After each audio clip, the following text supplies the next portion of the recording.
Oui, bien sûr. Les séances se basent sur la formation, l'échange, le partage et l'analyse des différents points de vue, mais aussi le regard critique.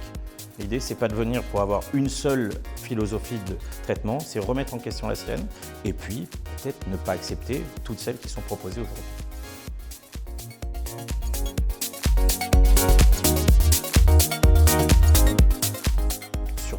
Surtout pas. Au contraire, la richesse de notre profession, c'est d'avoir différents points de vue. Sinon, notre métier s'apprendrait dans un livre.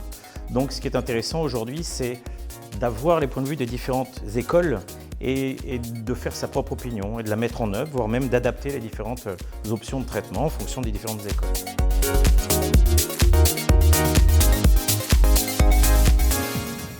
Non, absolument pas, parce qu'on a la chance d'avoir énormément d'écoles différentes, en France et en Europe, et ainsi, on a un grand vivier de conférenciers en dentisterie restauratrice. Maintenant, il fallait choisir les bons sur les bonnes thématiques, ceux qui sont les plus pointus actuellement, les plus à jour sur les différents choix de thèmes qu'on a abordés et choisi de retenir.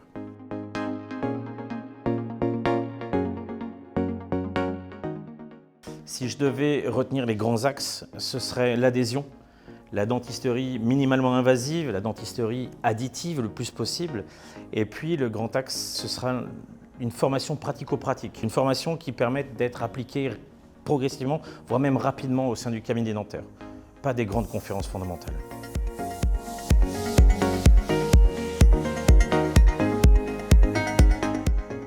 Après un an de tournée en France et en Europe, on a casté plus de 10 000 candidats.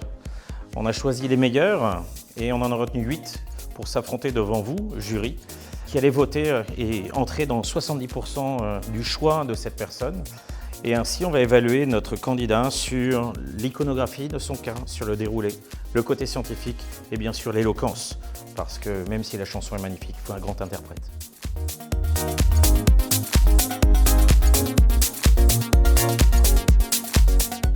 Séduire le public et donner envie de voter pour soi. Donc il va falloir s'approprier le public, réagir en fonction de celui-ci et bien évidemment présenter un cas qui ne soit pas élitiste, mais qui apprenne quelque chose au quotidien pour nos patients et surtout pour nos praticiens qui veulent se former.